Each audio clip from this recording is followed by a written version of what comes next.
In this today's class, guys, so we are going to talk about a system. So where you will be able to interact with any SQL system out there, maybe in a local or maybe which is available on any cloud platform, any like a hosted platform or maybe any managed platform.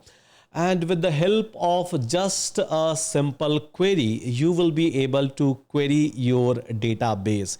Any kind of a query. So maybe if you have to like go ahead with a very complex query, you will be able to do that, and that is a kind of a system that we are going to start. Any new courses are we starting? Yeah, so for generative AI, so we are already starting so many courses.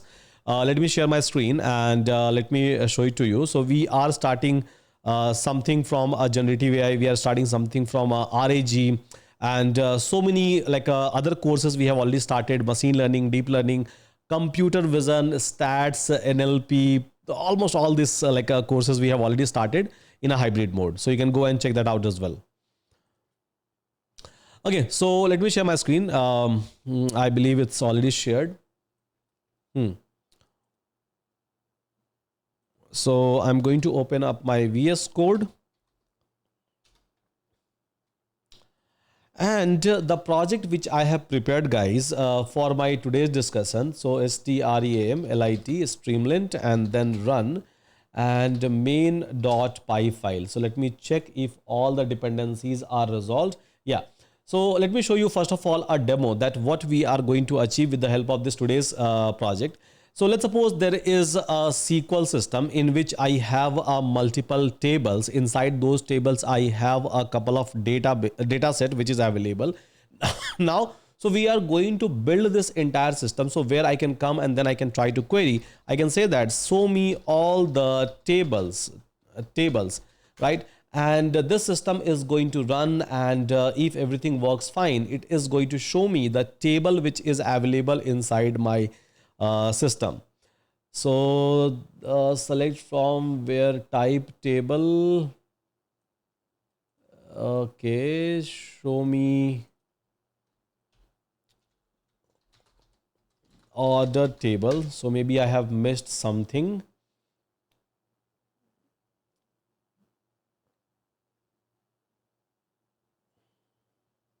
Okay. So yeah, as you can see that I'm going to run a lot of like a complex query as well. So this is just a very simple query. So as you can see that I'm just writing a command over here. I'm just trying to I'm doing a chat with my LLMs, and then it is able to populate this particular table, and it is able to show me a data set which is available inside my table. Even I will be able to write a very complex queries, and based on that, system itself is going to build the query for me, and it is going to bring all kind of a data set whichever I'm looking for inside this system. And this is going to be a project that we are going to see in my today's class. So shall we start, guys? Are we ready? Yeah. So a lot of complex queries also we are going to run.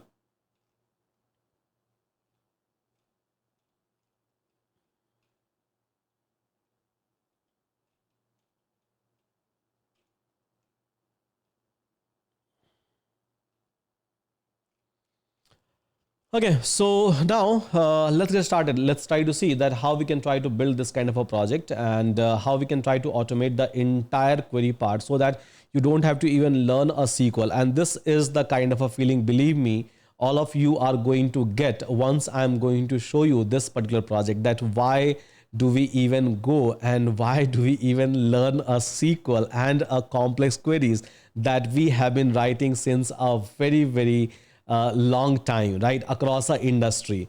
With the help of LLM itself, I can just try to interact with my database, and then it is going to populate all sort of a data set for me. Yeah. Sir, how many days it takes to complete this batch? I think 2 to 3 weeks more, because tomorrow I'm going to talk about a lot of projects back to back. And then next week, so I'll be talking about agentic AI. So where I will be showing you a lot of demo with respect to a LangChain, with respect to a Llama indexes, with respect to a Lang graph and Crew AI basically. So where we can go and we can try to create a variety of the agent. And then next week, so we are going to see a model fine tuning based on the different kind of a parameter and as per the syllabus.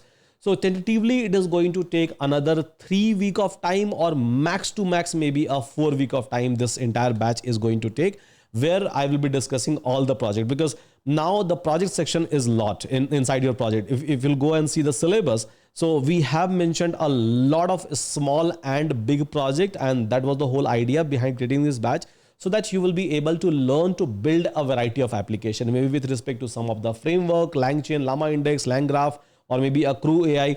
You will be able to learn how to build like agents with the help of the LLMs, Eury LLMs, obviously, I'm going to use. Inside that, we already have a multiple models, plus how we will be able to do a fine tuning of an existing model, maybe a model from an OpenAI, maybe model which is available on a Hugging Face repository. So all sort of things. So attentively 3 to 4 weeks, you can say it is going to take.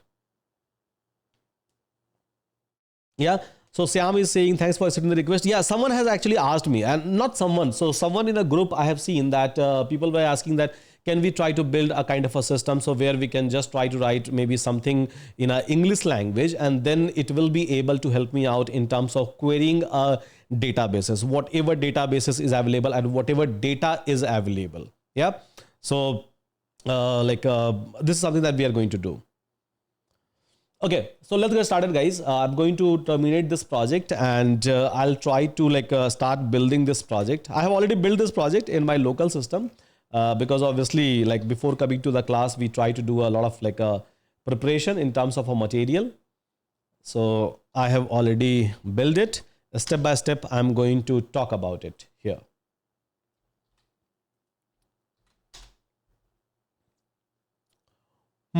Okay. So terminated. Now, so what we are trying to achieve with the help of this project, let me talk about that first with the help of my Scribble link. So here, we are going to build a UI interface, first of all.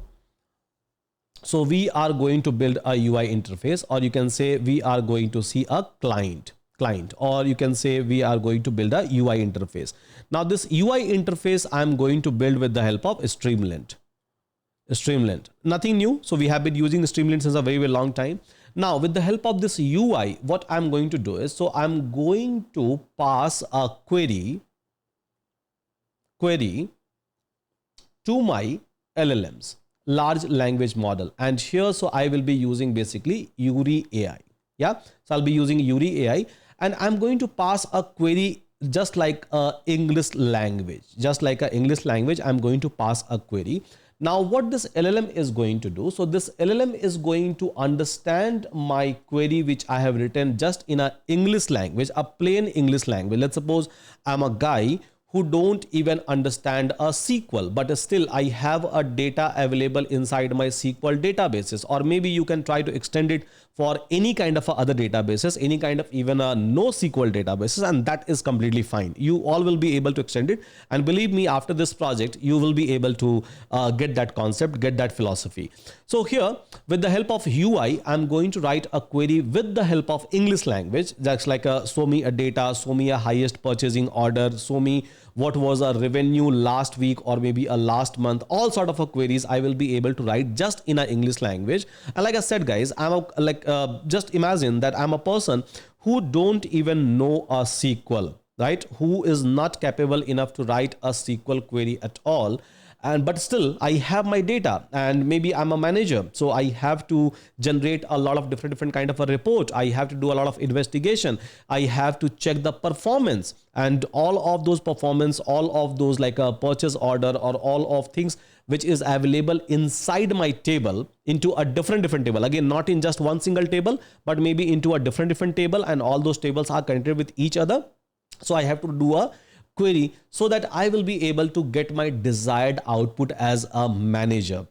So here, once this query will go to my LLM, which is my Eury, and where I will be using a GPT model, I can even try to use a Gemini model, a Mistral model, maybe a DeepSeek model, any kind of a LLM I'm going to use. Now this LLM is going to build a SQL query for me. Now, before building a SQL query for me, it will try to fetch a meta information. Meta information means what? So it will try to fetch a meta information about a table, because unless and until my LLMs are not aware about a column name, my LLMs are not aware about a table names, it will not be able to do anything, right? It will not be able to do anything. So first of all, it is going to fetch a meta information. Meta information means a table name, a column name, or the entire schema it is going to fetch.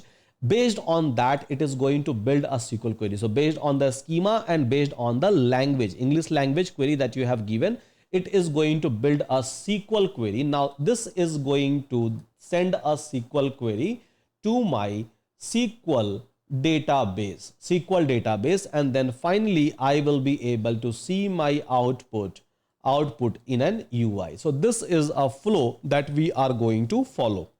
Now, so SQL databases wise, I have built this query and I have even experimented as I was doing a recording for my newly launched SQL batches. So I have done this testing with my local DB, as well as I have done a testing with a database which is available on some cloud platform. Because there are many database provider nowadays where you will be able to see a managed like a DB. So I have done this experimentation with both local as well as like something which is already hosted on some of the cloud environment, maybe into a managed way or maybe into a dedicated way, and it is going to work. Simple. It is going to work for any kind of a situation. So this is something which we are going to show. So is this flow clear, guys? The flow that I have written over here.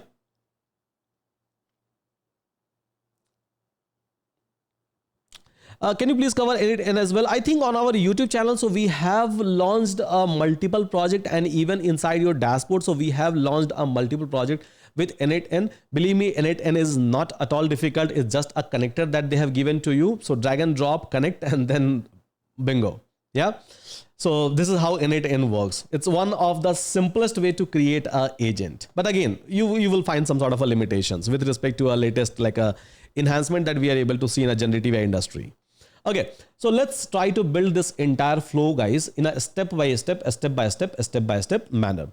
Now, the very first thing, right? The very first thing that we need over here is a database. Unless and until we don't have a database, we won't be able to do anything. Anything means literally we won't be able to do anything. Now, database option wise, like I said, that I can go ahead with my local database. That's completely fine. It is going to work.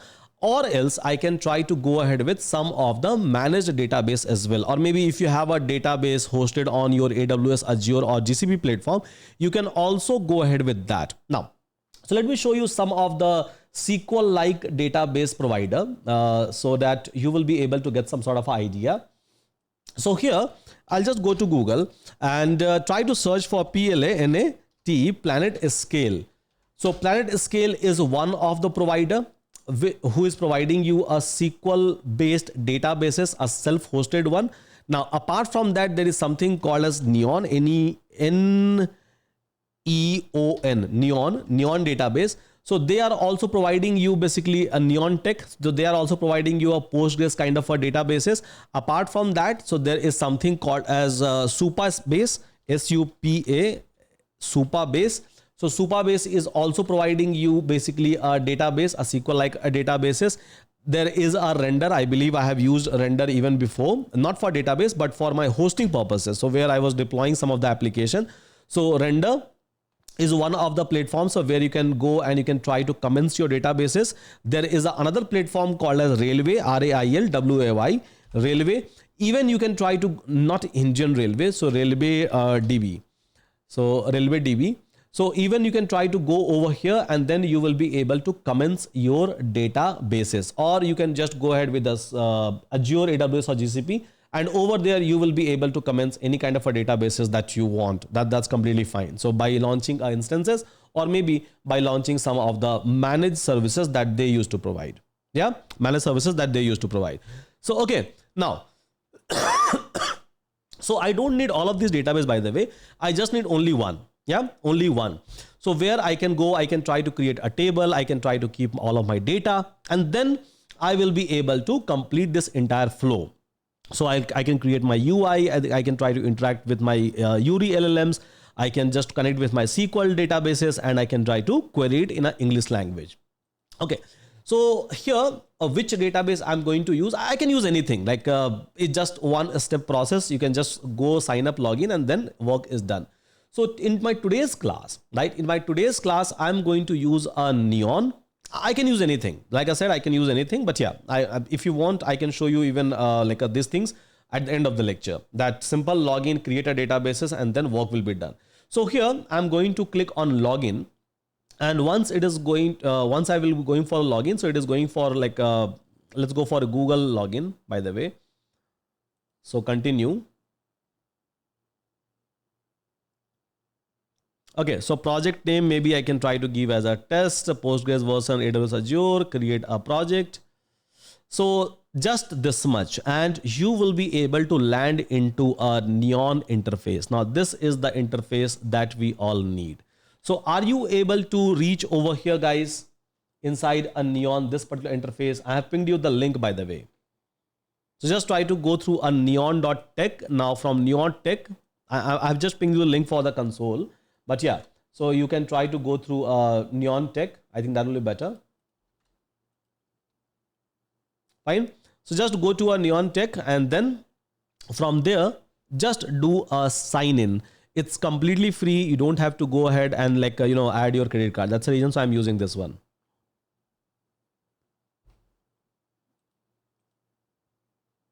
Fine, guys, everyone. So are we able to log in? Confirm me, guys, in your chat box if you are able to log in into this database.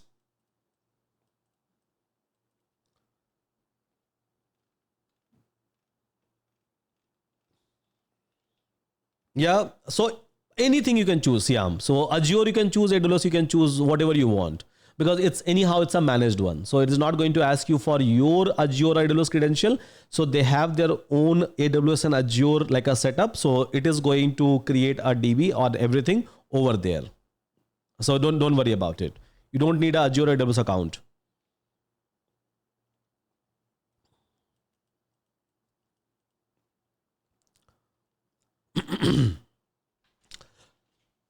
Okay, everyone, done. So ping me, guys, once you are done with this login inside a Neon.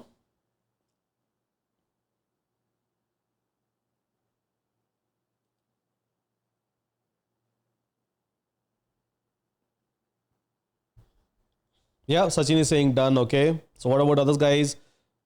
Debanjan is saying, Sanjeev, what is the project section? Just name anything. Maybe just give a test or something. That's fine. Ajmatullah, yes. Okay. What about others, guys? Quick, everyone. Quick.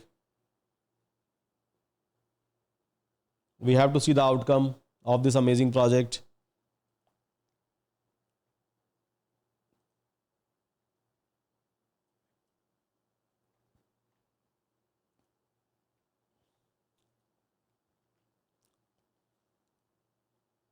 I'm waiting for all of you guys. I can see there are so many people, but yeah, they are not responding properly, I believe.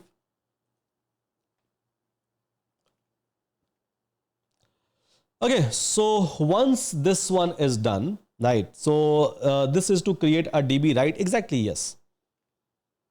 I can go ahead and I can try to create a DB in my local MySQL workbench as well. As you can see, I have already done that while I was doing this experimentation, while I was building this project, and I was even able to connect with my local. But at the end of the day, I have to deploy this project. So I need everything to be on cloud. Yeah, I just need everything on a cloud so that I will be able to go ahead with the deployment in the easiest possible way without doing any kind of a local to global migration. Okay, so once this is done, you will be able to find out something called as SQL editor. So on your left hand side, bottom, so you will be able to find out something called as SQL editor over here, guys. So just try to click on the SQL editor, by the way, and then you will be able to see this kind of a interface. So where you can run your a SQL query. Yeah. So remove everything, whatever is available, just remove it. So whatever is available by default, remove each and everything. No need to do anything. Yeah. Okay. Now, so they have just given you a command like a create table. If not, it's just playing with neon. So we don't want that. We will be creating our own table as per my own need. Okay.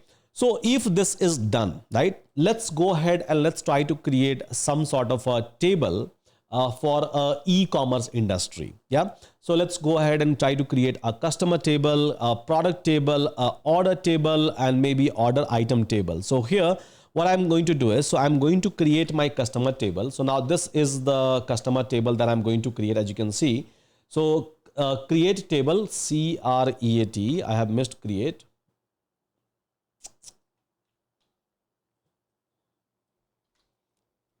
So create table and then table name. I believe we all know how to create a basic simple table, right? So create table and then like a table name.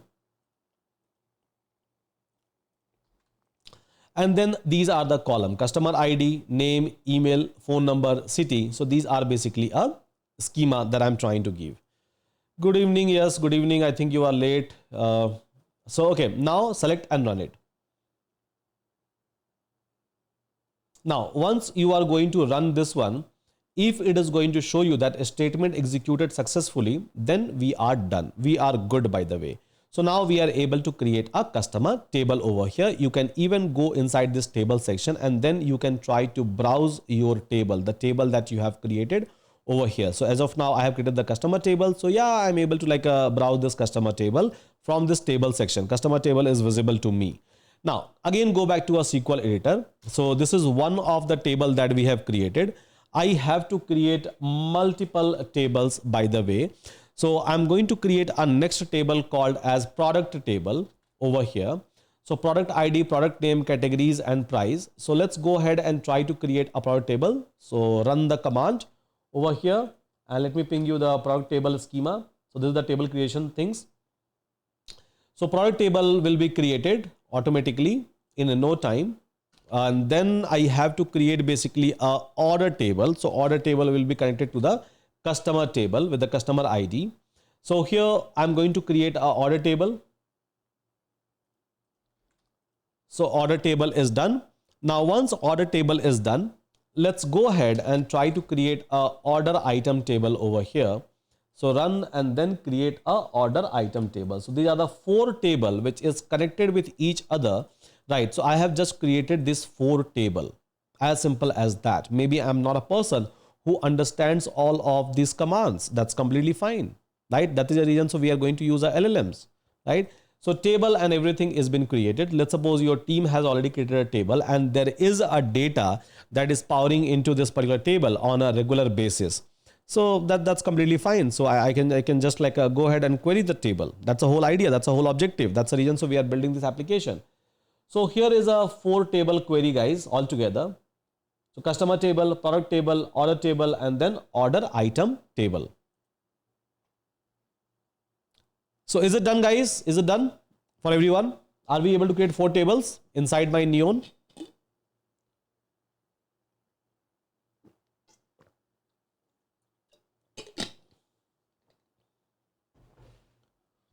Okay, easy, right? Very easy.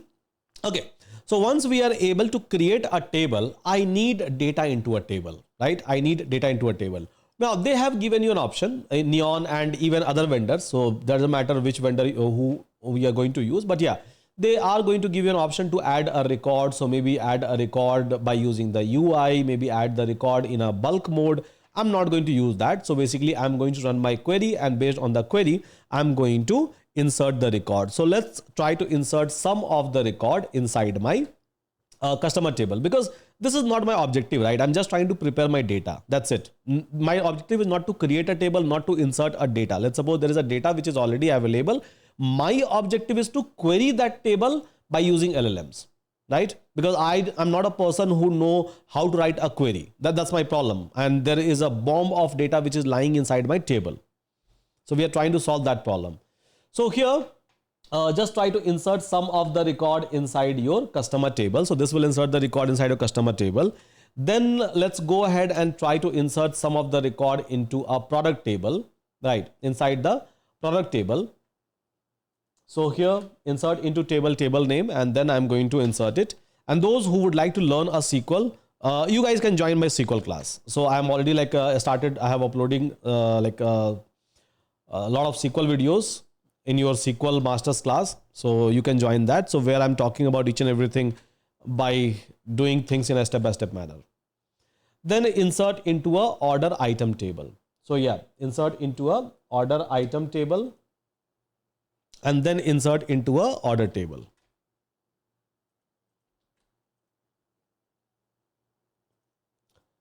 So data insertion is done in all of these 4 tables. So I have just created 4 table and then now I'm able to insert a data into a 4 table. Just confirm me guys once you are able to create and insert a record inside your table.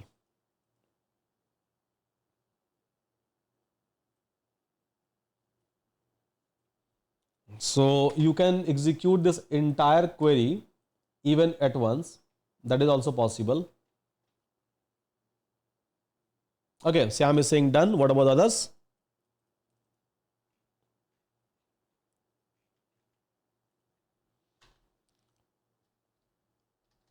Now I can run a query, select a star from CUSTOMERS customers just for the cross verification that whether I have a data or not. So yeah, I have some data inside my customer table. I can see that.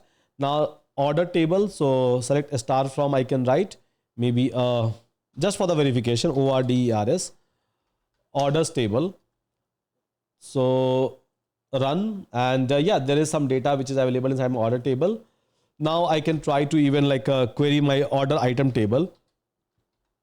Order item table, I can try to query and I can try to check just for the cross verification that whether I have some data or not. So yeah, I have some data inside my order item and I can try to cross check my product table as well. So PRODUCT, products table. And yes, inside my product, so I have some data. So in all of my table, I have some small amount of data. Okay, so my data preparation is done. I have a SQL system. So where I have some sort of a data. First insert order table data. Yes, Sumit. So you have to insert first of all like order table, then only ordered items because both the tables are connected by order ID.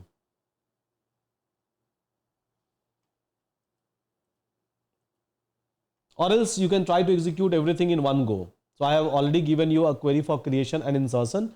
So you can try to like execute everything in one go.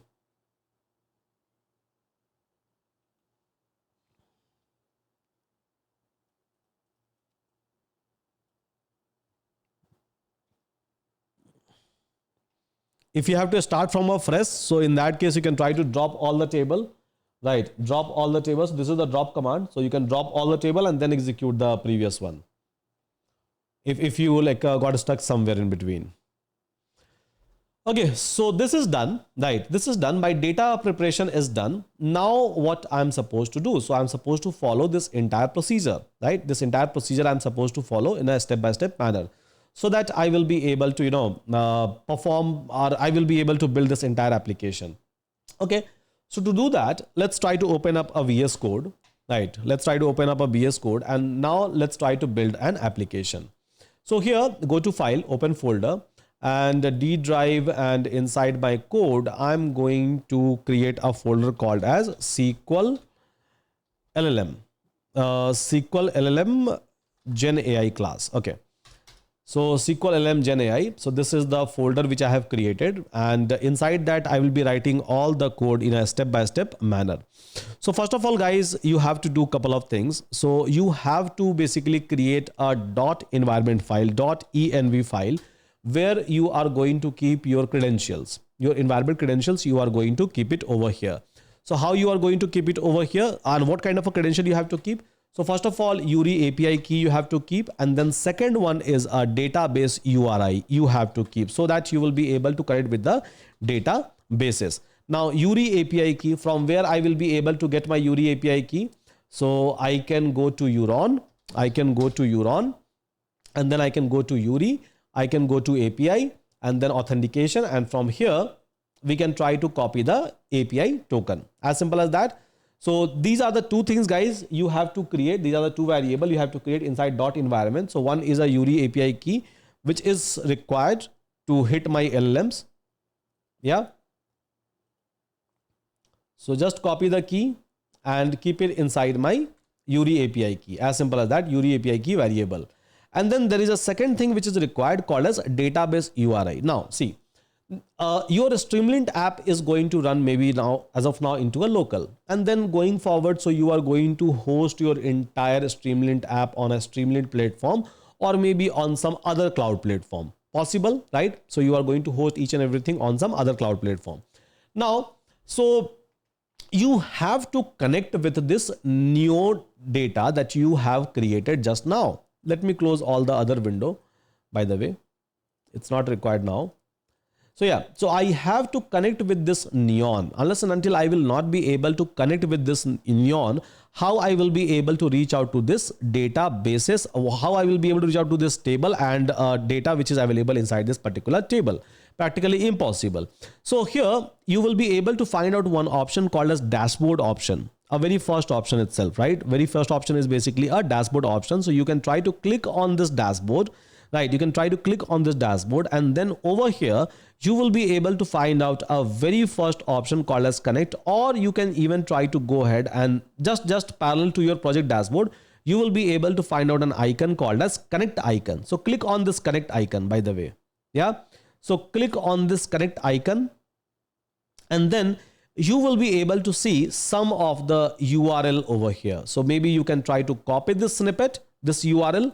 Now this URL is required. This URL is required to connect you from anywhere. Anywhere means literally anywhere, maybe from a cloud, maybe from a local, anywhere to this one, to this neon.tech console that I'm talking about. And inside that, the kind of a databases that we have, the kind of a database and the kind of a table that we have. So this URI is required. This URI you will be able to find out under this connect tab. So copy this one and then paste the same thing inside this database URI. Only this much is required. By default, they are giving you this one. Yeah. So by default, they are giving you this one. So where your ID and password is already mentioned, your database is already mentioned. So you are not supposed to worry about anything. Just copy the this particular URI and your work is going to be done. And my environment file creation will be done. Don't copy someone else's URI. Otherwise, you will not be able to interact with yours in that case. Making sense, guys? Are we able to follow along with this step? Are we able to create a URI API key and a database URI both? Yes, everyone?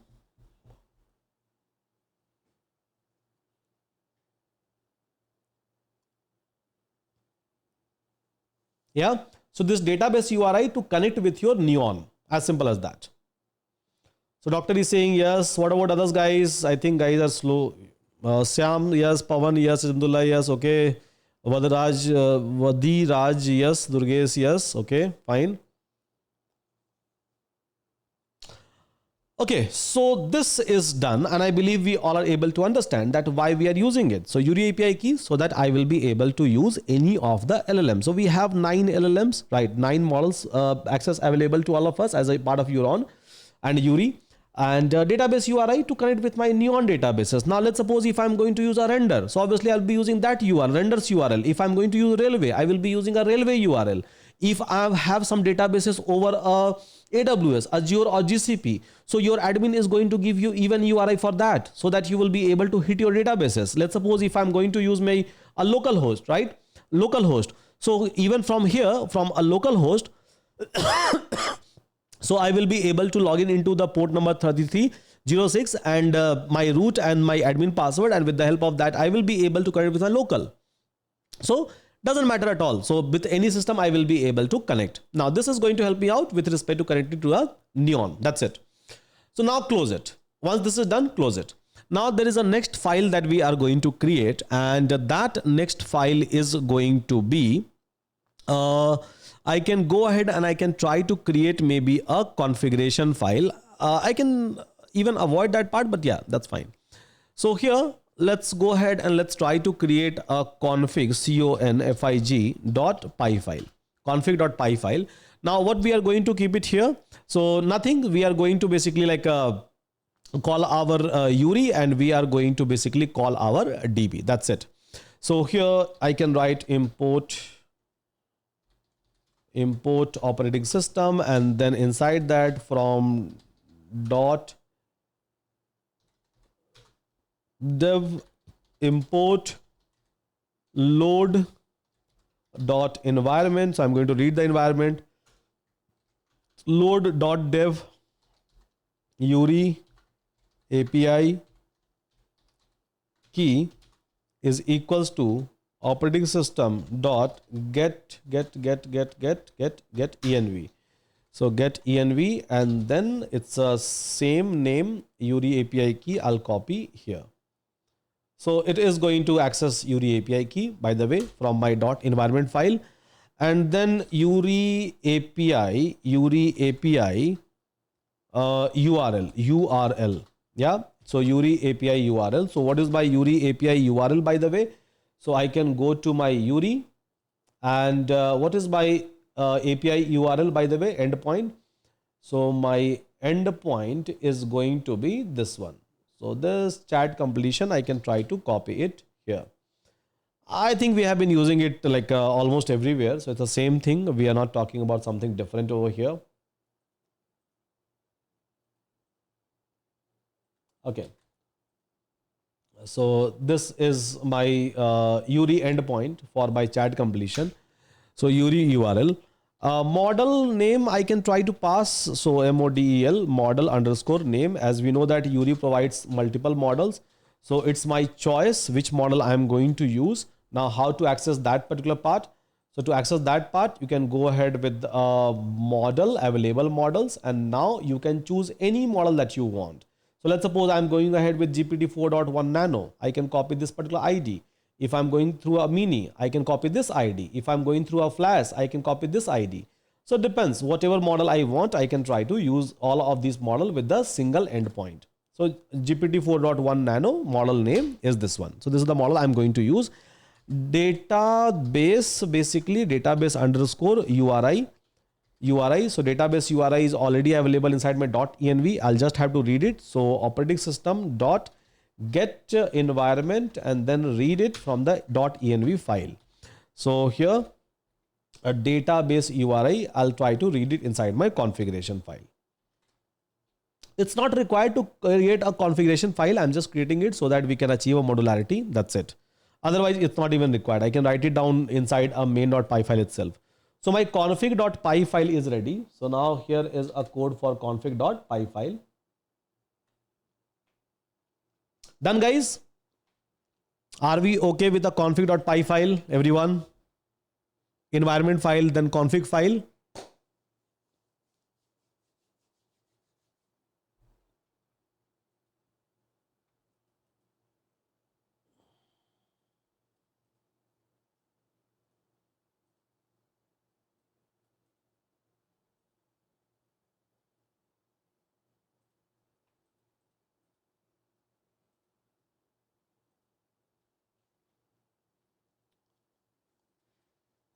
Okay. Now, so configuration file is ready.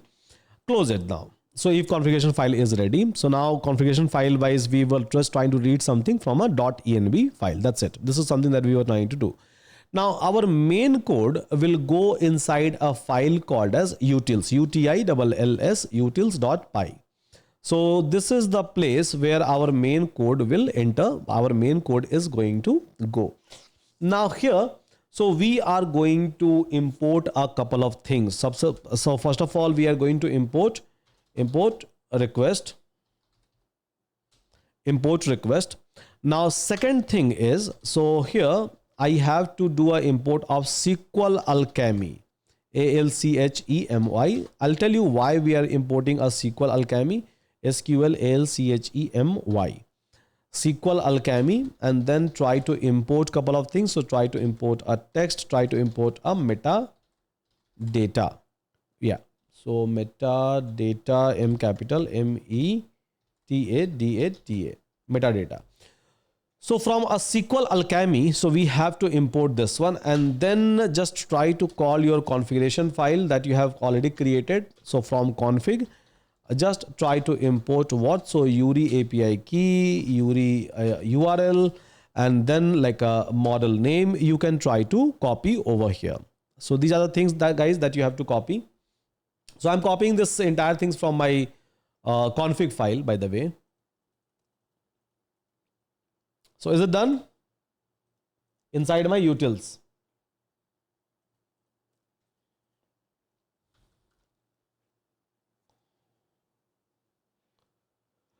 Okay, so inside my utils, what I'm supposed to create? So I'm supposed to create 3 functions. The very first function, which is going to create a meta information, a complete metadata. Now, what is the meaning of this meta information?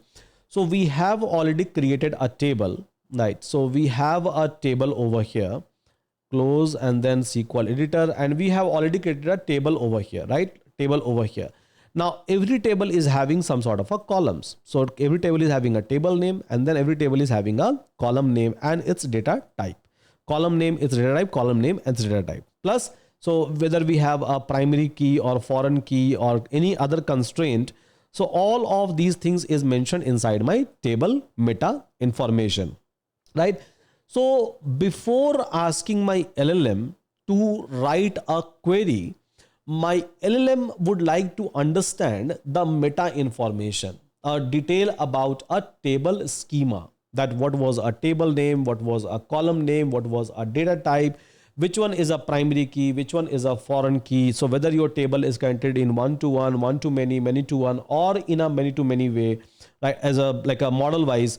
So all of these information will be required for my LLMs. Unless and until my LLMs is not having those information, it will not be able to write a proper query. And that is the reason. So I have to write a function. So a very simple, straightforward function I have to write. So which will try to hit my databases, and it will be able to generate all the meta information, means information about the schema or the table that we have already created. Yeah.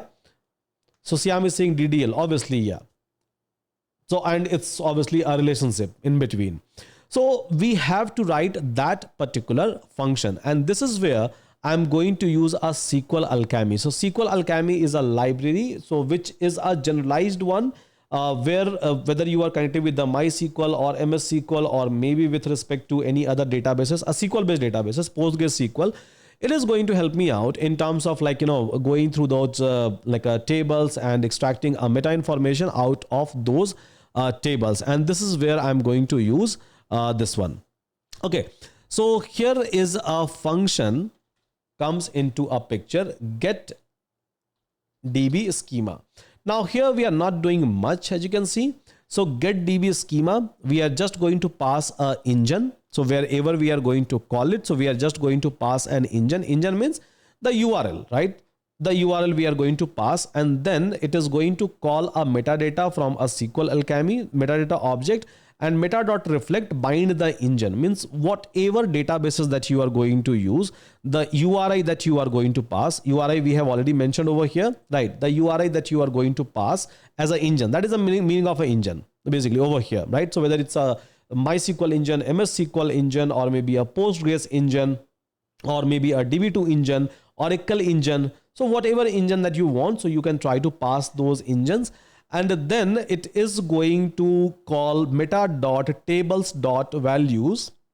So meta table values, it is going to extract it, and it is going to create a schema, as you can see. Right? It is going to create a schema, and it is going to keep all this schema inside this particular variable. So ultimately it is going to return the schema of the table. So for whatever engine that you are going to pass, it is going to return that particular part. So this get DB schema is done, and why we are doing it, I believe we all are aware about it. Because my LLM needs a structure of the table. My LLM needs a information about that particular table. Okay. Now, once this part is done, right? Once this part is done, once I'm aware about the table schema or the table structure, then what is next, right? What is next that I'm supposed to do? I'm supposed to perform. So the next operation that I'm going to perform is build a query. Yeah, build a query. So let's suppose someone is going to pass some sort of a text, some sort of a prompt, right? Text means a prompt. Let's suppose you are going to pass a prompt that show me a data from this particular table. So which day I was able to do a more number of sales, or maybe like I can try to ask a question that which was the item which is a top selling item, right? So just go and search into my data. So these are the prompt, this kind of a prompt that you are going to give. And once you are going to give a prompt, now that prompt should pass through along with my meta information. So that prompt should pass through my model, LLM models basically, right? So here I'm supposed to call my Euron LLM, right? Euron LLM. Now for Euron LLM, code is very standard, right? Code is pretty much standard that we have already created. So you will be able to get this piece of a code even from like this one from Euron portal. Now let me call you that. So we are trying to pass a Euron API key, as you can see, and then we are trying to pass a model name. So model name, Euron API key, everything is coming from my configuration. I have just configured it. Temperature, you can increase or decrease. If you are going to decrease it, so it will try to reduce the randomness. If you are going to increase it, it is going to be more creative. Maximum number of token, you can try to limit, and then it is going to give you the response. Yeah, it is going to give you the response. So this is the separate things that I have created. So I'm going to pass the prompt and then it is going to act accordingly. So once I'm going to pass the prompt. Okay. So this is this. So this is basically a Euron. And then the third one is third function, isolated function that I need is basically a execute SQL. So once you will be having a query, right? Let's suppose LLM Euron is going to give a query by understanding your input, your prompt, and by taking care of a schema which is already available, I just have to do what? I have to execute the query, because at the end of the day, on other side, if I'll talk about this SQL, if I'll talk about this SQL system, yeah. So this SQL system understands its own format, right? Which is a SQL format. So at the end of the day, you can just try to pass a SQL. It is going to return you the data. Nothing much, right? Nothing much. The whole task will be done, or whole things will be done by my LLM at the end of the day.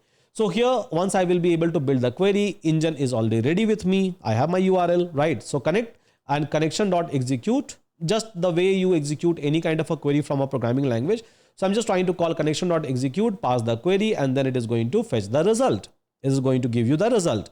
Simple. So these are the three functions, a separate independent function. I have to keep it inside my utils.py file, which I'm going to use it eventually. Is it making sense, guys? Yeah, all three functions. So one for getting a meta information, one for basically like a based on the prompt, it is going to like a create my query, and then we are going to pass a query and it is going to give me the final output. Yes, everyone. Now, all these things are not connected as of now. Obviously, this is just an independent function that we have created. But yeah, it's not connected so far.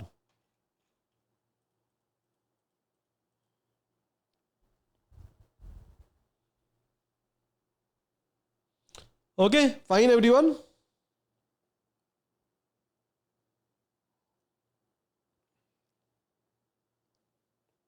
Okay, so if this is done, close it now.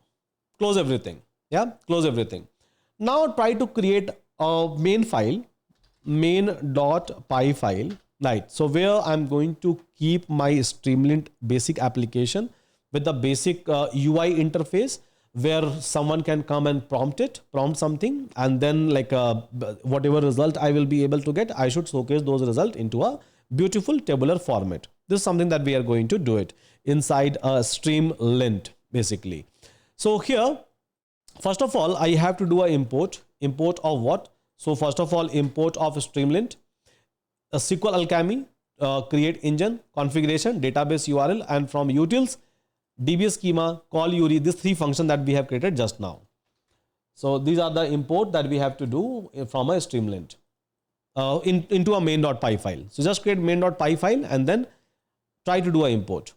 Now, once you are able to do an import, right? Once you are able to do an import, then maybe I can try to create a very simple layout inside my Streamlit. So pet configuration, title, and then give like a input area. So where user can try to ask their question. So Control S. And then now, So I think this we have been doing since a very, very long time with respect to Streamlit app. So I don't think that it's required the explanation. Now here what I can do is that I can try to come here. I can try to call a Streamlit just for the testing purpose, STREAMLIT, Streamlit, run, and run what? So main.py file. Now I'm able to see this particular error saying that .dev is not found. Yeah. So .dev environment is not found. Okay. Let's do one thing. Let's create a requirement.txt and let's keep all the requirement in one single place. requirements requirements.txt. Let's keep all the requirement in one single place. So these are the things that we are going to use. Let me ping you this part as well.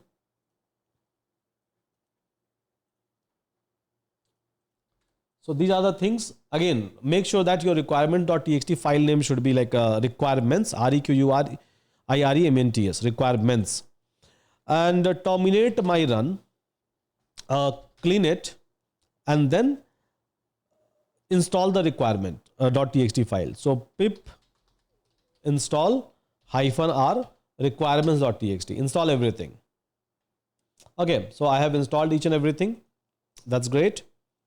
Now let's try to run it once again. CLS, clean it, and Streamlit run main.py file.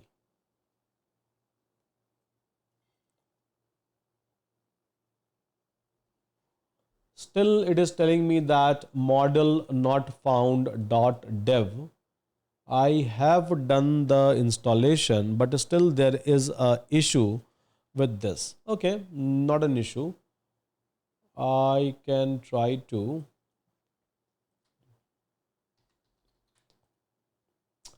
Okay, fine guys. Let's do it in a cleaner way. So just do CLS and let's go ahead and create a new environment then.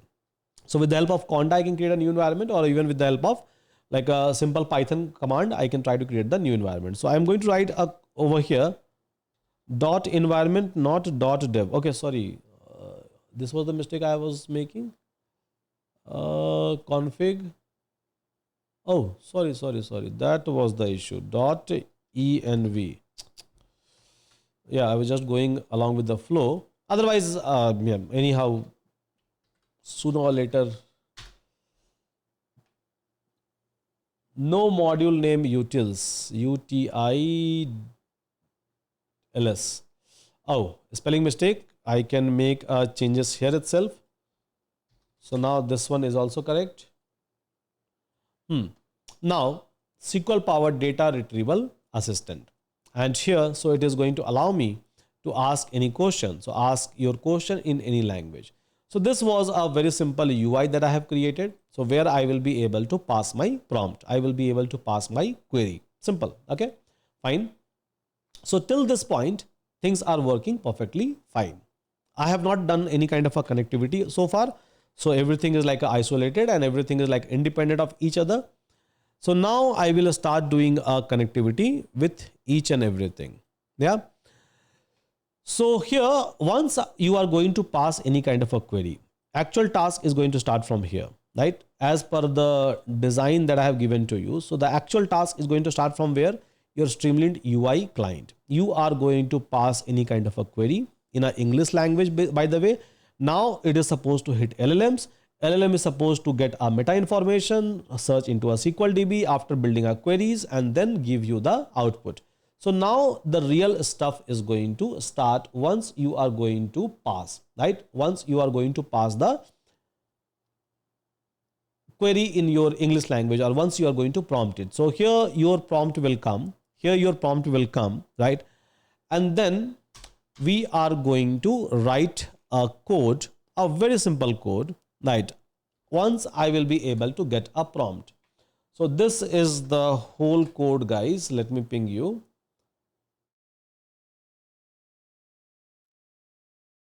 Okay, so this is the whole code.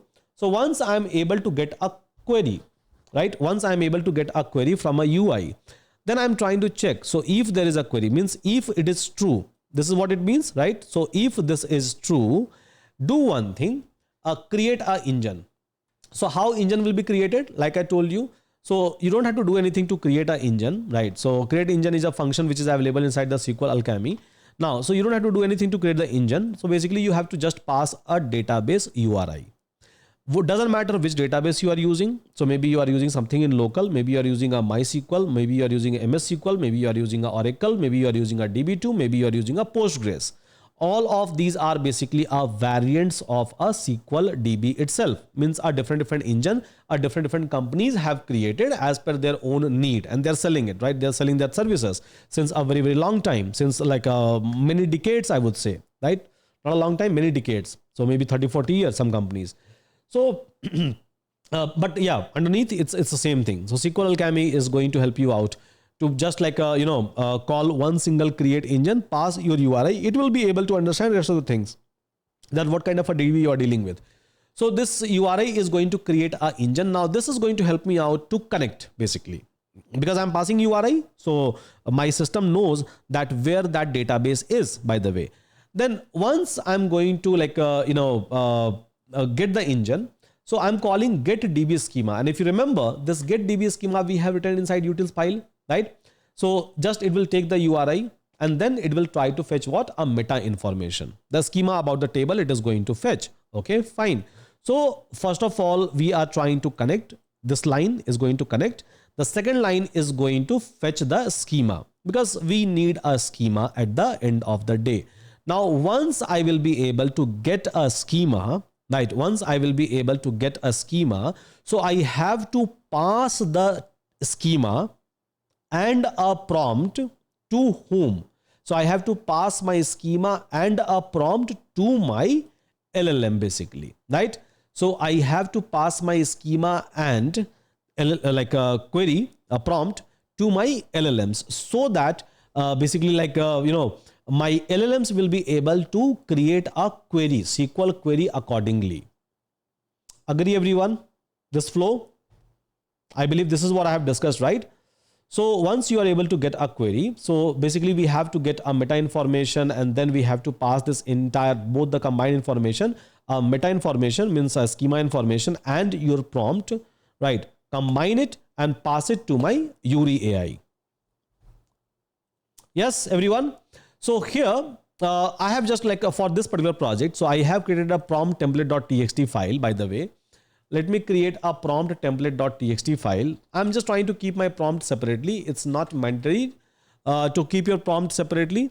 So inside this prompt, I'm just trying to say that you are an intelligent.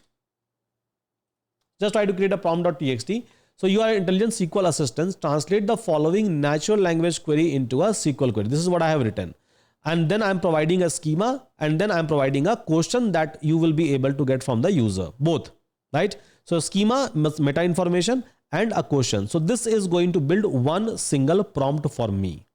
I'm just trying to convert everything into one single prompt. So this is what I have written, like a prompt template.txt. Yeah, this is what I have written. So I'm just trying to read my prompt template.txt, as you can see, right? So f.read, file.read, template, and template.format. So I'm trying to combine this schema, and then like I'm trying to pass basically like inside the template format. So I'm trying to provide the schema that I'm able to get from here, get DB schema, and then question which I'm able to get from the user input.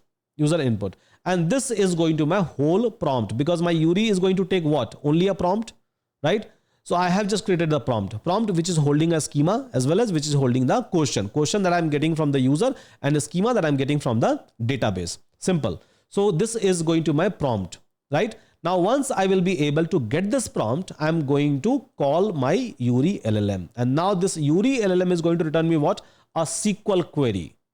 Yeah, a SQL query Yuri is going to return. Now, once I will be able to get a SQL query, I'm showing you that SQL query in your UI. This is what I have written, streamlit.code, show the query. So whatever SQL query that we have received, so show that query to you as well, right? And then same SQL query I'm passing to my SQL, execute SQL, which function which is already available inside my execute SQL here, utils file. Yeah, so it is taking engine means URL, by the way, database URL, and then query I'm trying to fire. So query which I have received from my LLMs. Yeah, and then it is going to give you the result and the columns it is trying to give you. I'm just trying to show you all of those information in a proper tabular data frame format. That's it. Yeah, proper tabular data frame format. I'm trying to show you each and everything. So now this project looks like that it's working well, right? Like everything looks fine so far. If there will be an error, we'll try to fix it, obviously. But yeah, so I believe we all are able to understand this entire operation that we have done. Now let's go ahead and try to execute my main.py file once again. So Streamlit run main.py file. Now execute it. Now this is the UI interface which I'm able to get. Yeah, I will try to ask a question that show me order tables.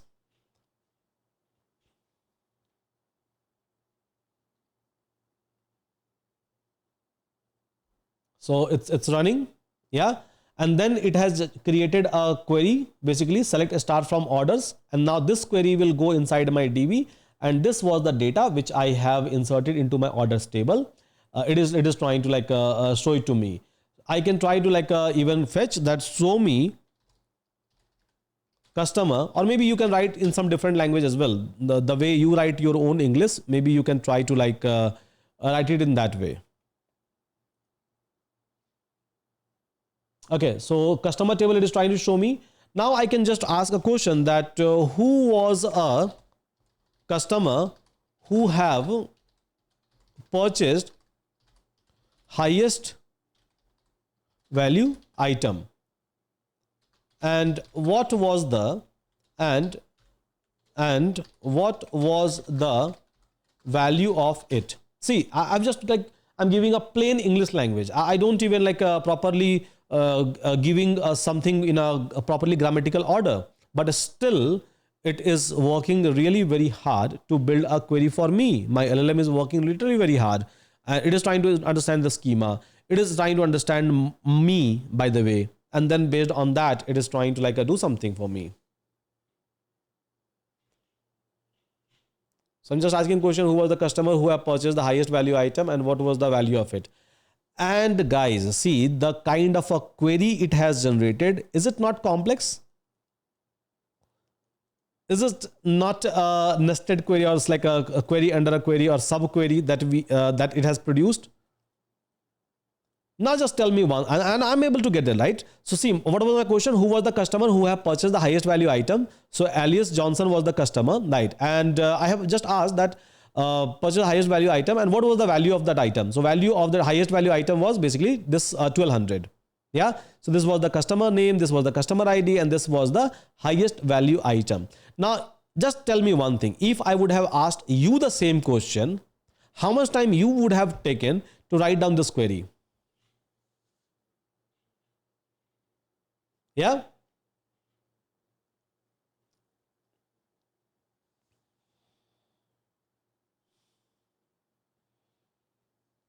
So is it not amazing, guys? So do we need to know even a SQL now?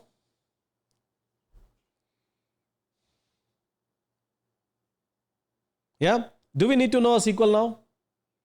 Minimum 50-20 minutes. 15-20 minutes for expert, because expert will go and try to understand the schema first, right? If I'll go and ask you a question directly in an interview, I'll tell you that, okay, let's take this 4 table and then write this query. I think even expert is going to take like a 15-20 minute is the minimum, right?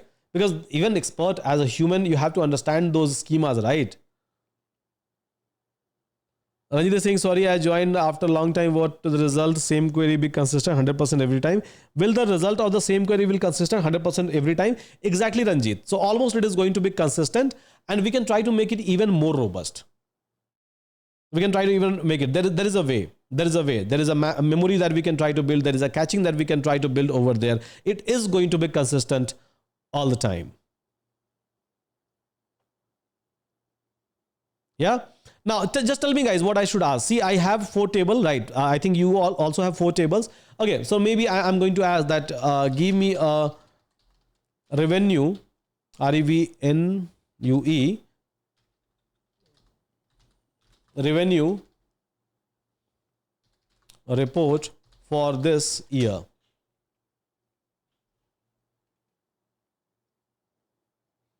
I think year was not mentioned. Okay. No, there was, okay, year was mentioned. Okay, so for this year, right? So for this year, 2025, it is trying to like ask, and as you can see my data, so there was a data order item which was till 2024. So I can, query executed successfully, no data return. So there is nothing which is for this year. So for year 2024, if you look into your data, so we don't have actually data for 2025. So basically we have a record for 2024. If you'll check your order table data insertion, right? So now I'm asking for like 2024, and now I have a result, right? So total revenue was 2750 and year was 2024, because for 2024 I had a data inside my table. Yeah, and it is able to like filter the data for me.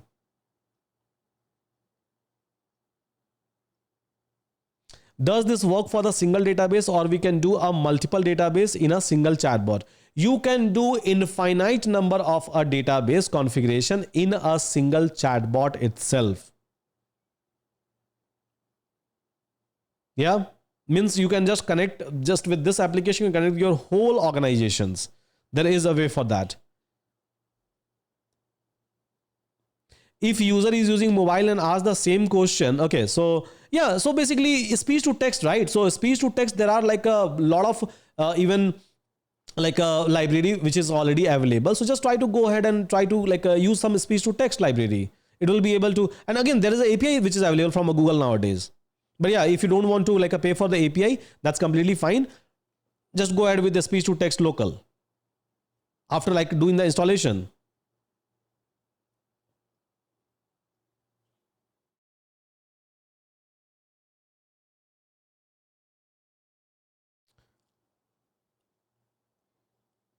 Sir, we integrate a visualization and virtualization and graphy. Yeah. So is it not amazing, guys? Is it not amazing that we are able to see that how powerful the LLM is?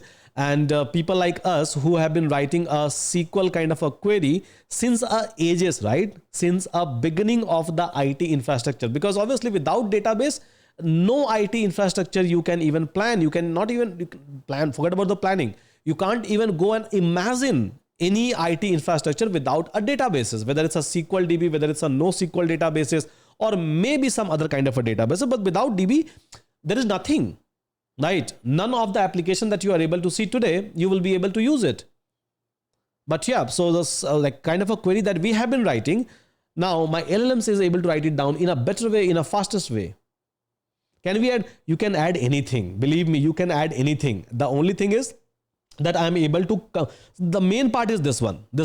If my LLM can generate a query, after that, if I have to build the pure dashboard without even using a Power BI Tableau, a dashboard which will be able to populate its data on a particular interval, maybe in every 1 hour, 2 hour, every fraction of second, or maybe every day, I can do that as well. If I have to give a voice command, because voice command means what? Ultimately, you are trying to say this one, right? Speech to text. So this is basically text.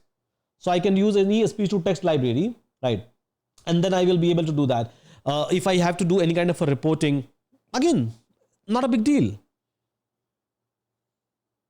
Yeah, this project will definitely help. So this is just a core which I am teaching you. Now around this core, now you can go ahead and build anything that you want, right?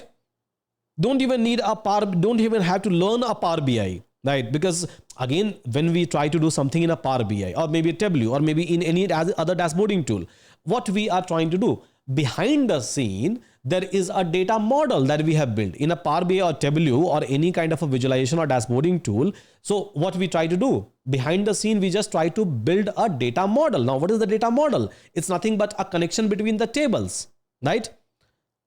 And then we try to like build a dashboard by using a different kind of a plots and graphs and everything, right? And ultimately, like you are hitting the data model, and data model is trying to query some of the other databases or data sources with which it is connected. Now, the core part is solved. I can just build it here itself. Yeah. And again, if I'll talk about this domain, Sanjeev is saying it's amazing use case and infinite across the different, not a different sector, all sectors. Just name any sector wherever you are using IT infrastructure, right? All sectors, simple. They maybe use a Whisper LLM API for speech to text. I don't have to go ahead and use like a, uh, Whisper. Maybe I can, if you have asked, so in a class itself, maybe I can try to show you something. Let me do that. Now, to take input through speech. System.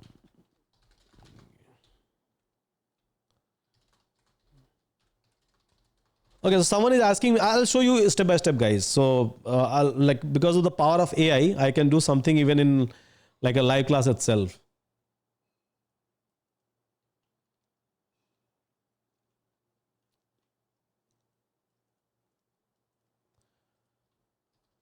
Okay, so main.py file, let me terminate the app. Maybe I can do some experimentation. So someone is asking me that, can we try to give a voice command? Let me build something for you. Because of AI, I just need an imagination, because code anyhow AI can write it, right? So let me show you something. This one, start speak. Okay, so then Streamlit and then run my app dot. This is how fast it is to build application. So no module name is speech recognition. Okay, that's great. So speech recognition SR. Now pip install. Sorry, CLS pip install speech recognition. Okay, could not found. Not an issue. I'll fix it.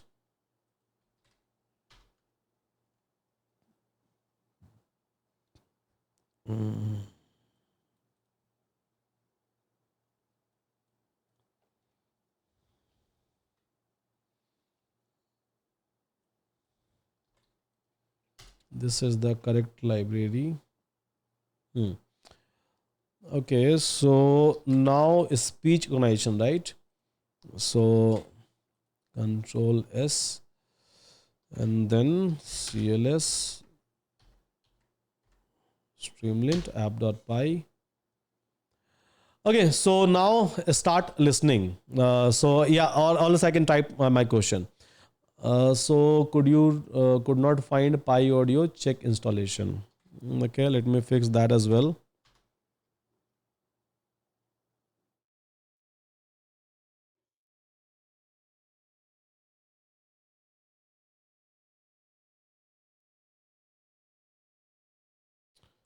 So pip win.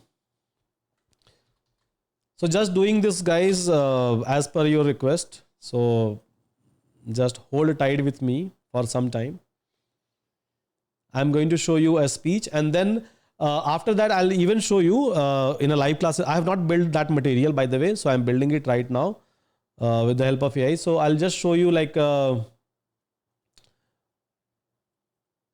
audio input, and I'll try to show you even this one graph, basically means dashboarding, a small dashboarding. Install Pi audio. What is the issue? Append argument.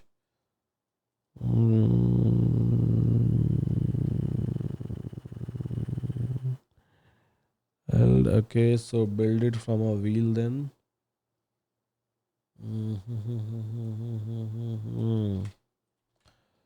And what is my Python? Python, Python. So don't feel bored. Just see like how we used to work. Maybe you can see that. Pi audio wheel.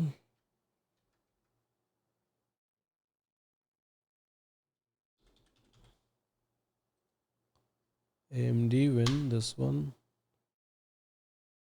Okay, so this is my 3.12. Yeah, it's indeed an interesting things to do something in a live. I mean, like, do the vibe coding in a live. Okay, let me change my entire environment. So let me, it's not going to work in 3.12. So let me change it to 3.10. So conda create hyphen n Python python Python is equals to 3.10. Do yes. Okay. I have hyphen n and then SQL LLM. SQL LLMs.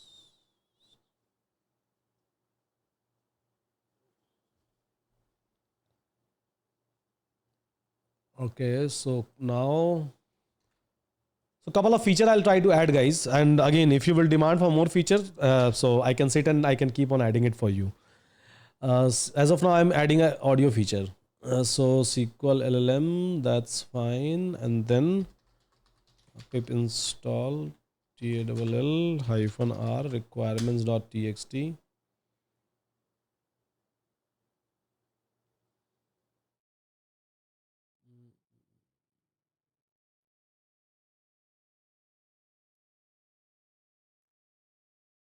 Not bored at all. Okay.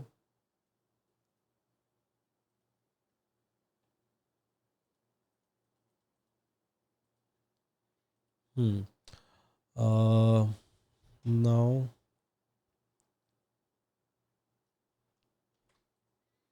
install audio library.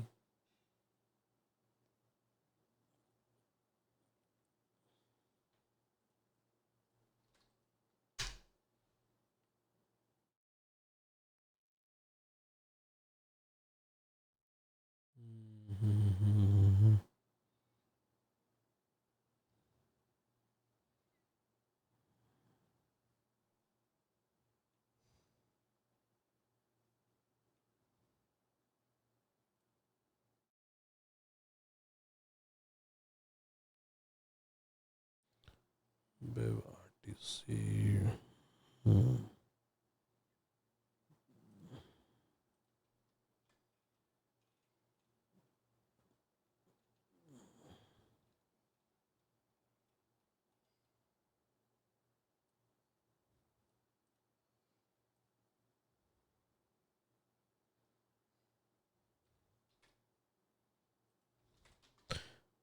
Just to build a wheel for this Pi Audio, because Pi Audio is a local installation, right? So it is a C++ based library. So we have to build that.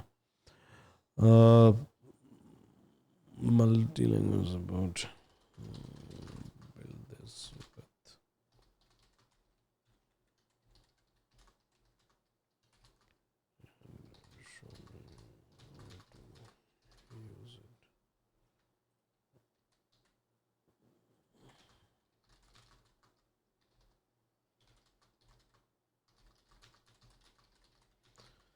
Local installation is giving me issue. So maybe I can go ahead with a Google API or maybe like a Whisper.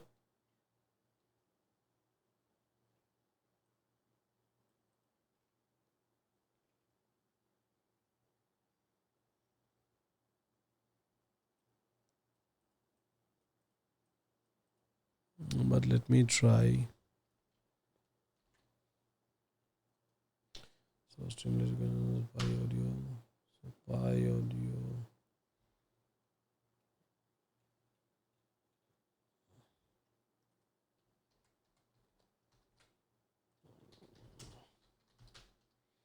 And Streamlit run app.py.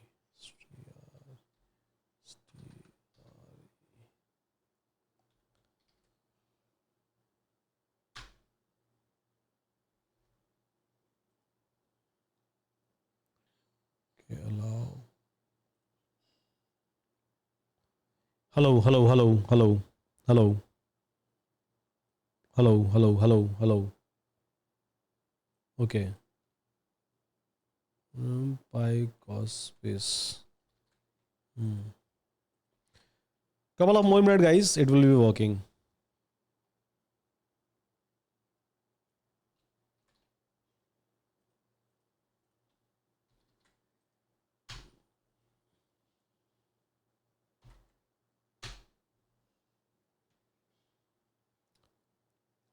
Hey, show me all the table which is available inside my database.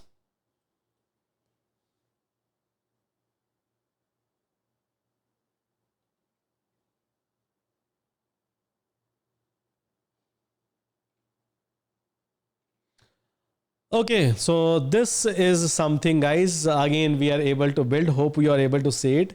So I have just I'm using a speech, right? I can use a mobile device. I can use like a something, and again, so start listening, right? So let me say something. Okay, show me all the data from a customer table.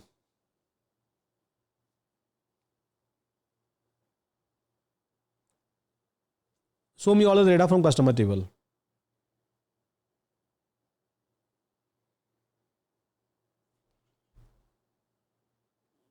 Show me all the data from order table.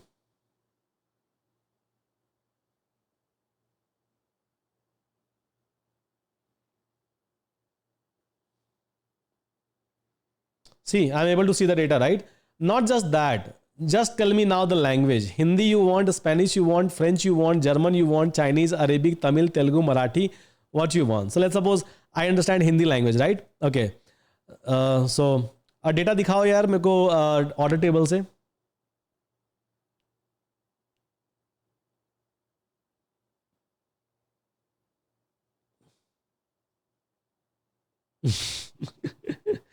So understanding Hindi as well, and now you can try to ask in your language. It doesn't matter which language you understand. So it supports 80 languages. I have listed on a couple of those, right? So Spanish, French, German, Chinese, Arabic, Bengali, Japanese, Tamil, Telugu, whatever you want, right? So you don't have to even now go and type anything. Basically you can just go and ask in your language, right?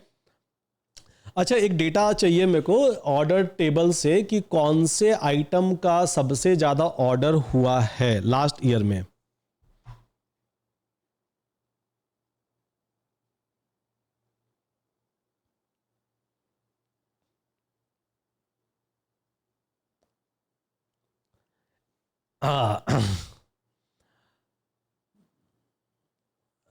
This query is background this error. Okay, but yeah, it is able to generate the query. It is able to understand.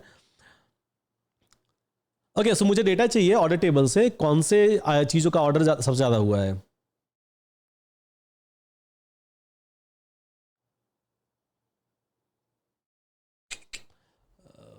I have to use a better speech to text one, but yeah, it will work. अच्छा, last year का revenue दिखा दो.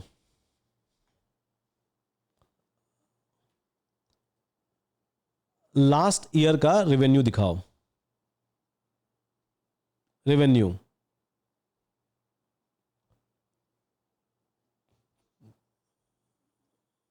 I'm able to get it right. Last year revenue. See, order this.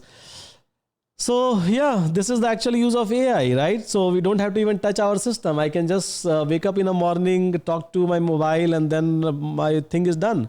And as of now, see, I'm using a local package, by the way. I'm not using for my speech. I'm not using any APIs, right? So far, I'm just using a local package, and it is working very good. This local package is a very old one. Now, if I'll just use maybe a Sravana AI, or maybe I'm going to use a Whisper AI, right? Or maybe even if I'm going to use a speech to text from a Google API wise, if I'm going to use it, believe me, even if I don't have a proper accent in a particular language, it will be able to understand, and I will be able to get 100% sure shot, best to best, like a accurate result.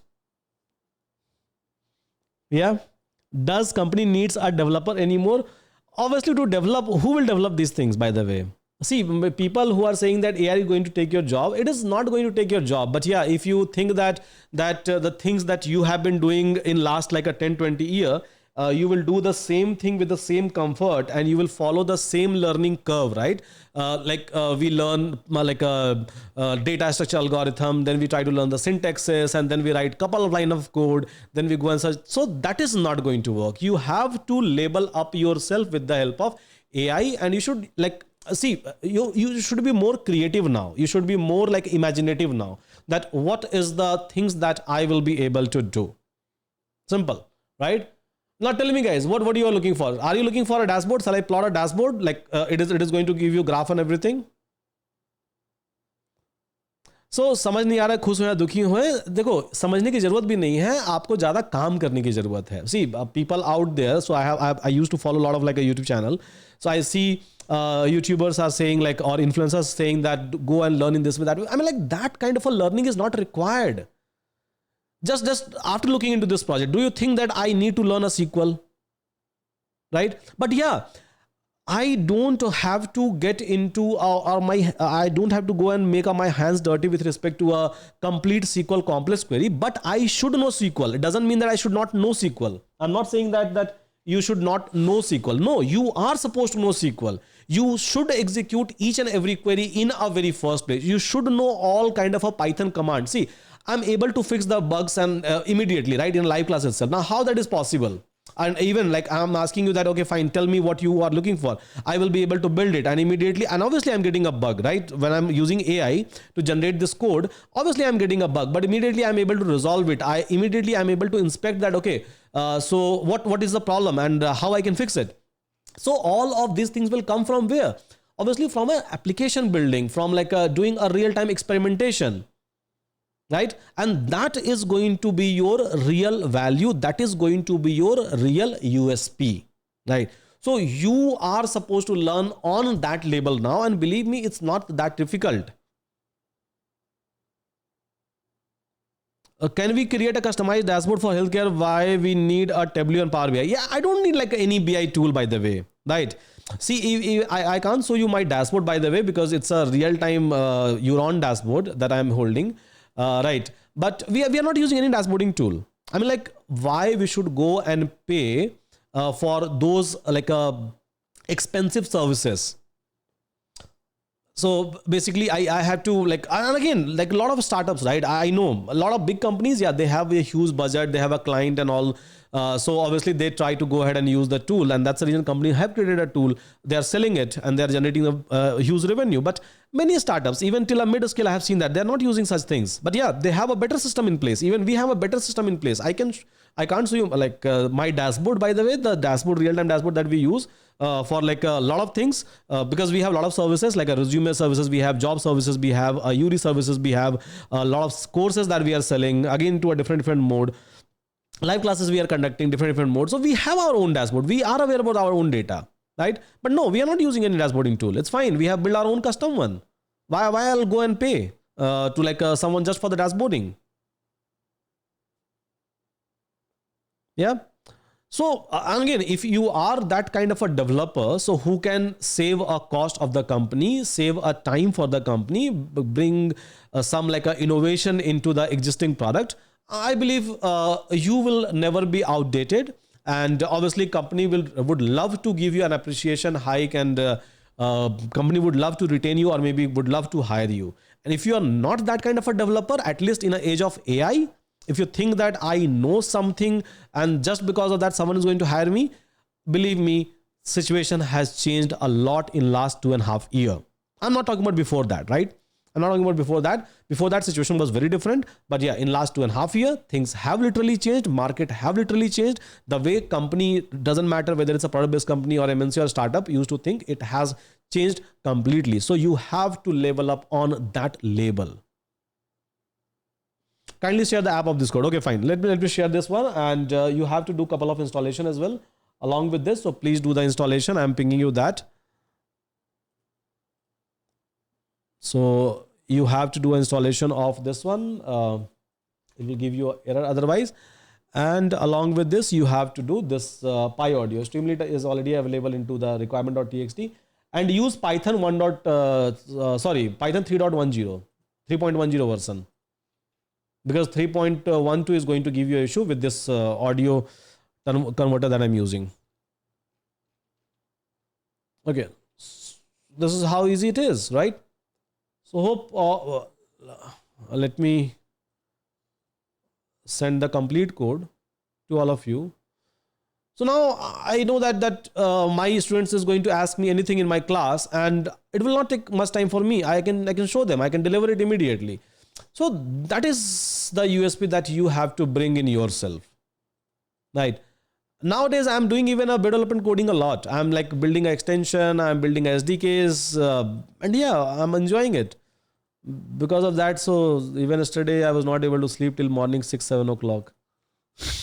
Although I had a class from morning 11:30. Copy path, main.py file, SQL, LLM, AI. Okay. Compress to zip file. Okay, you need a dashboard? Let just a minute. I'll do it now itself. Just a minute.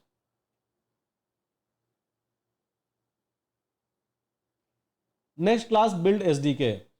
Okay, so SDK, even now I can show you. I can build SDK. I can push it inside the PyPy repository and I can show it to you.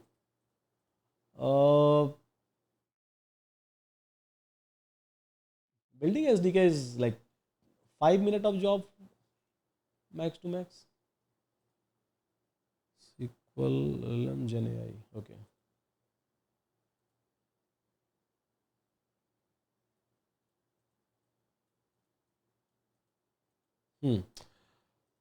Okay, dashboarding, right? Okay, let me show you some like some graph over here for now. Inside the same dashboard. How do we connect from a mobile voice to this app? Input voice and output is also a voice. So input I'm able to give it as a voice. Output also I can give it as a voice. Same library I'm going to use it, right? In whatever language you are looking for the output, I will be able to get the output, right? So speech to text and text to speech. Eventually, I will be able to convert. And even in a mobile, like I can do it. So at least now if you're going to ask me, so I can just try to open up this particular app with the help of like ngrok, and then I can try to like show you. So ng, so if you want me to like show you that in a mobile as of now, so I can even show you just by making my own system as a global one. Sorry.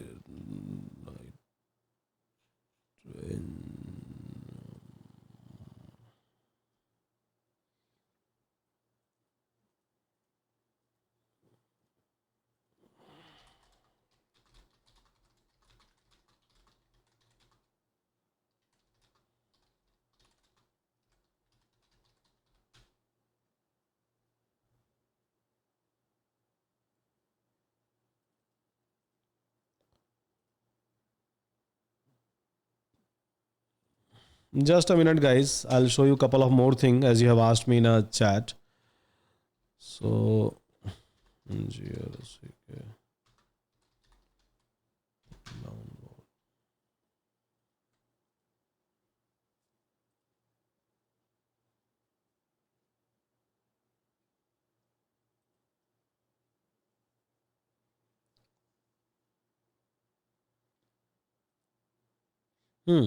So one thing is like, let's suppose if I have to make this app available while running into my local system, make it global. So I can make it global with the help of ngrok. Let me show you that how. It will again take 30 seconds of time for me.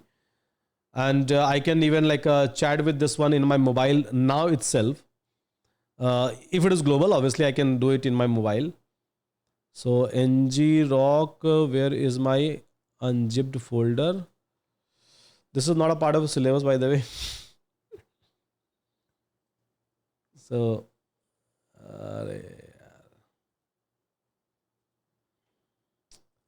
ngrok, then extract all ngrok.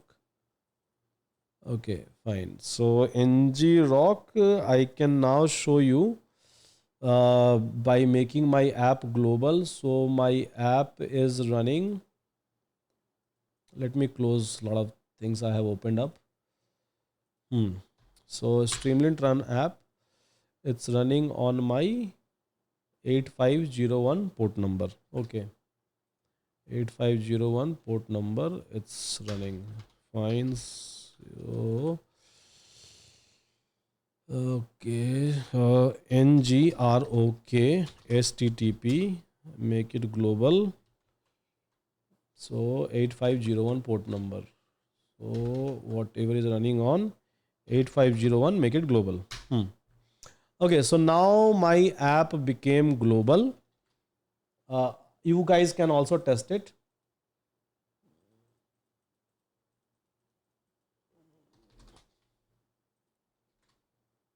Yeah.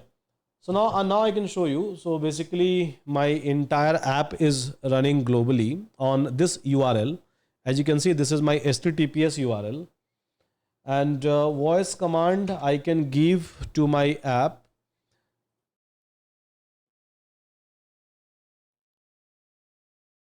Let me close everything.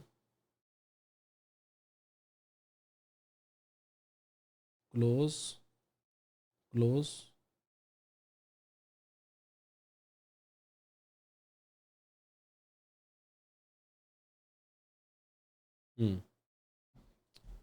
It's up and running on this port number. Okay. And this port number has been exposed. Now what I can do it, guys, like I can try to open up the URL and from my mobile device, I can try to send a query. So let me show my mobile to all of you. Yeah, so I don't know whether it's like visible or not. It is not able to focus. But yeah, SQL-powered data retrieval assistance. And see, I'm not going to like click on my screen, but yeah, so even from my mobile, I can say that, okay, so give me the table from order table.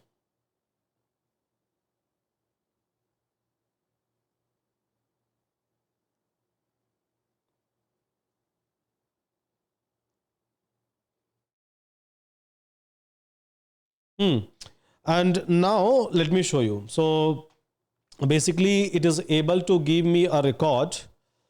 I don't know how I can show it to you because my, okay, do one thing. I'm pinging you this URL in your chat box itself and you can test it by yourself. I think that will be like better.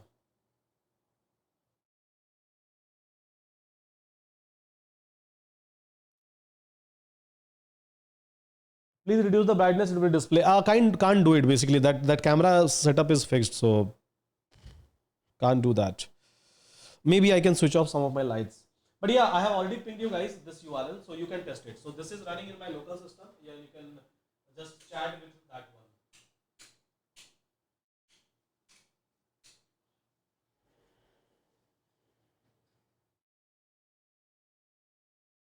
one. No, still not visible. So maybe you can chat with my system and then you can check it. I have already pinged you the URL. So as long as I'm not like doing anything.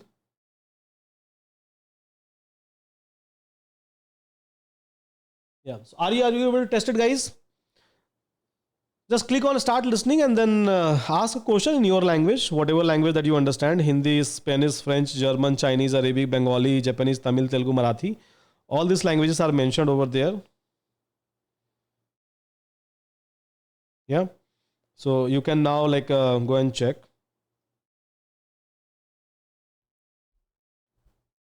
Okay, Jitendra is saying working. It will work. It will work. There is no reason that it is not going to work. So okay, let me tell you how you are able to access my app. So actually I have not deployed this one. So it's still running in my system. My system is basically a server. The only thing that I'm doing is, so there is a service called as ngrok with the help of ngrok. So whatever is running in my system, some of you might have got the error with some of the call. I can see that in my system. So basically like you are just trying to call one of the instance. And this is how even real-time internet works, right?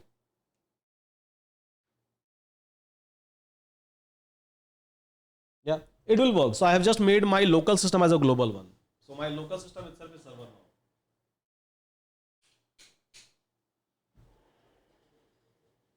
Yeah, so basically my local system is behaving like a server now. Sir, your voice is coming on my UI. Okay, so maybe you can mute me in that case.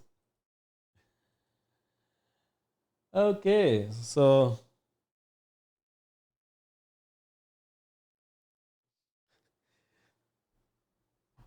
again, now if you're looking for a personalized dashboard, right, you can even like I can even integrate a dashboard into this one, and then you will be able to like get a graph.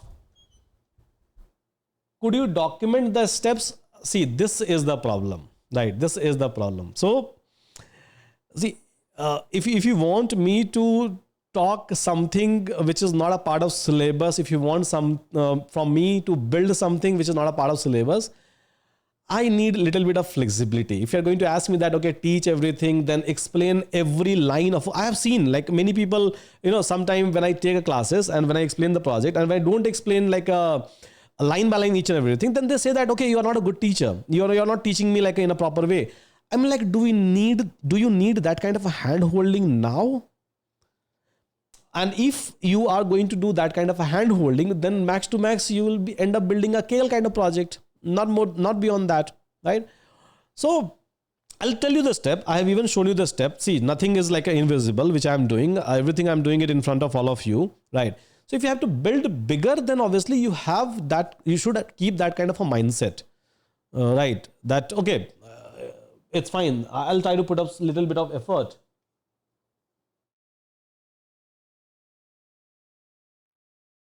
So developer AI bot which will do this when you join the meeting, join to and will document on your behalf. Yeah, that is also we can build. Easily we can build it. So if you want me to build such kind of application, just give me a flexibility. Don't ask for documentation or something. I'll build it. I'll show it to you. I can show you any kind of application now. So, and most of the application, like all of these application I have built maybe in my like last 7 to 8 year of tenure. So I know how things works. So I'll show it to you and then maybe you can mention it in your resume. So win-win for both of us.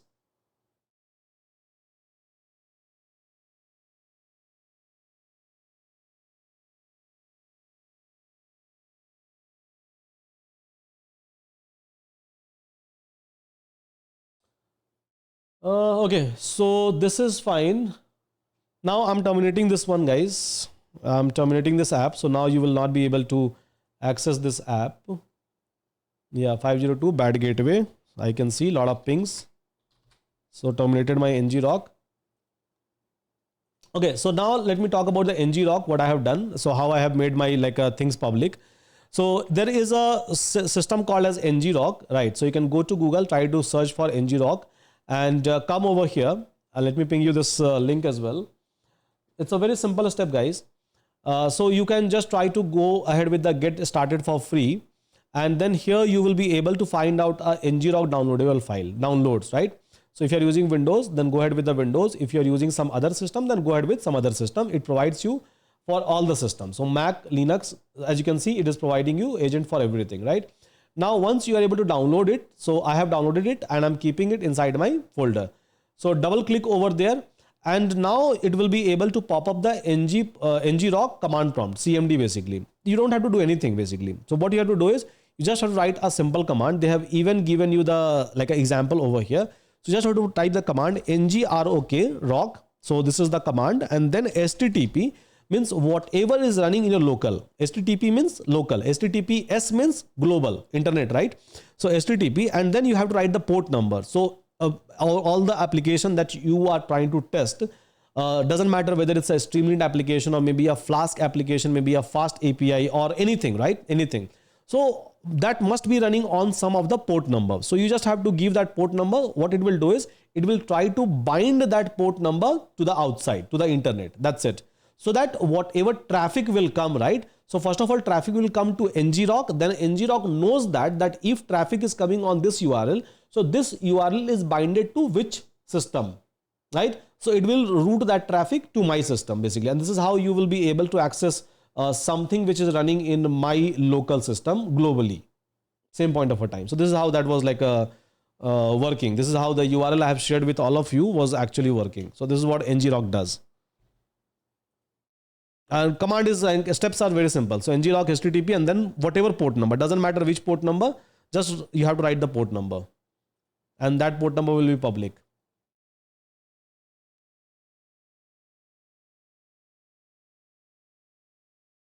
I think the app is working for 1 user at a time, otherwise talking your voice input. Yeah. So basically it will work because I have to create the session inside the app. So basically I have to create the session inside the app, or maybe I have to distribute it. I have to host it in a distributed manner. So because there is only one instance of an app, I have like a spin over here. So yes.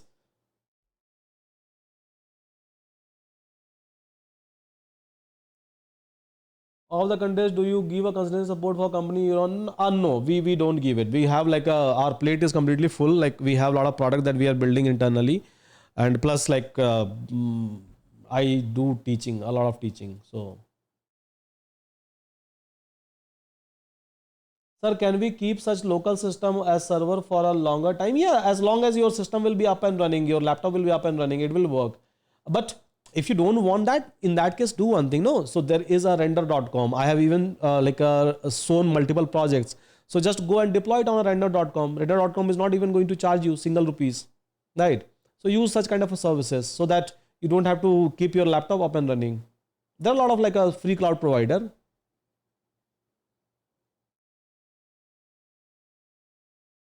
So tell us which library we should use for a visualization. For a visualization, I will say that try to use maybe a matplotlib, Seaborn, Cufflinks, or Plotly. Plotly will be more interactive, I would say. Let me show you like a couple of small dashboarding.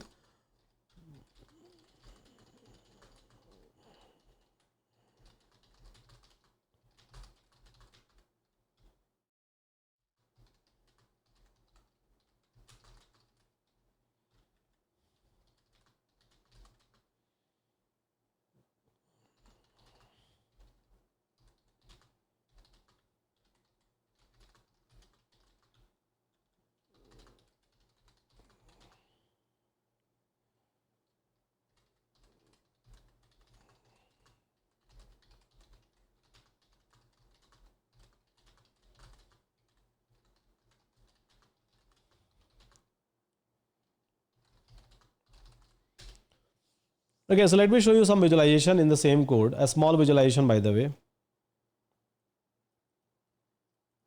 So I will be using a library called as Plotly. Plotly is a interactive library. So I'm just doing an installation of a Plotly. So even you can do installation, guys. Pip install Plotly for the interactive visualization.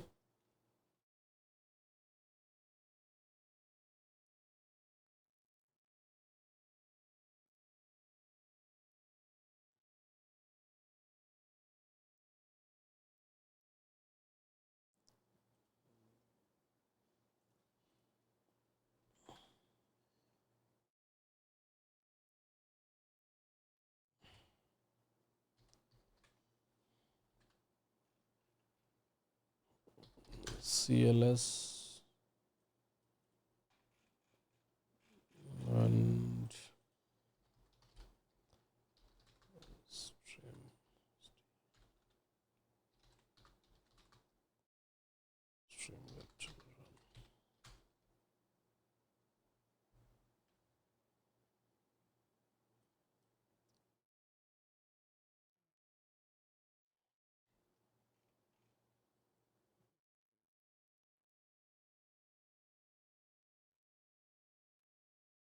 Okay, so I can speak or maybe I can try to like ask question in my own way. So both is going to work.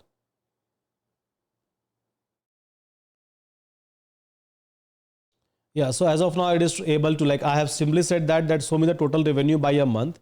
So it is able to like show me the total revenue by a month, as you can see, and then it is able to create a histogram. Let me ask some different questions. So accordingly, it will try to plot the graph. If I want all the graph at one places, that is also possible. Like Power BI dashboarding, if you want properly, that is also possible. Uh, Show me RIBUTATN distribution of, and as your data will be big, your graph will be more beautiful.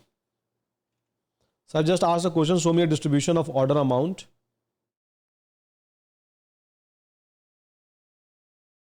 Again, just a histogram. Okay, query is fine. Uh, give me top 10 products by, I don't have even a top 10 products, but yeah, still I'm asking.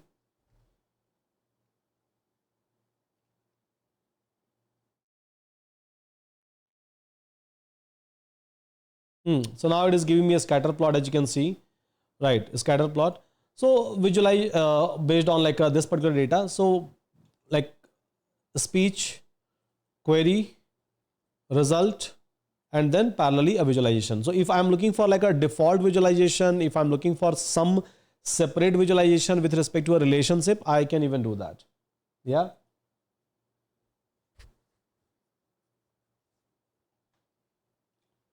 So this is just again another modification, guys. So where you will be able to see even a visualization. So fine, guys, with that I'm done with today's project. Tomorrow again we have a practical, so I'll show you back to back multiple project, not just one, and then you can ask me a question to add something and I'll be happy to add it.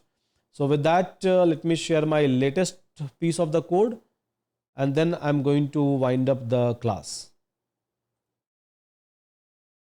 So SQL LLM Gen AI.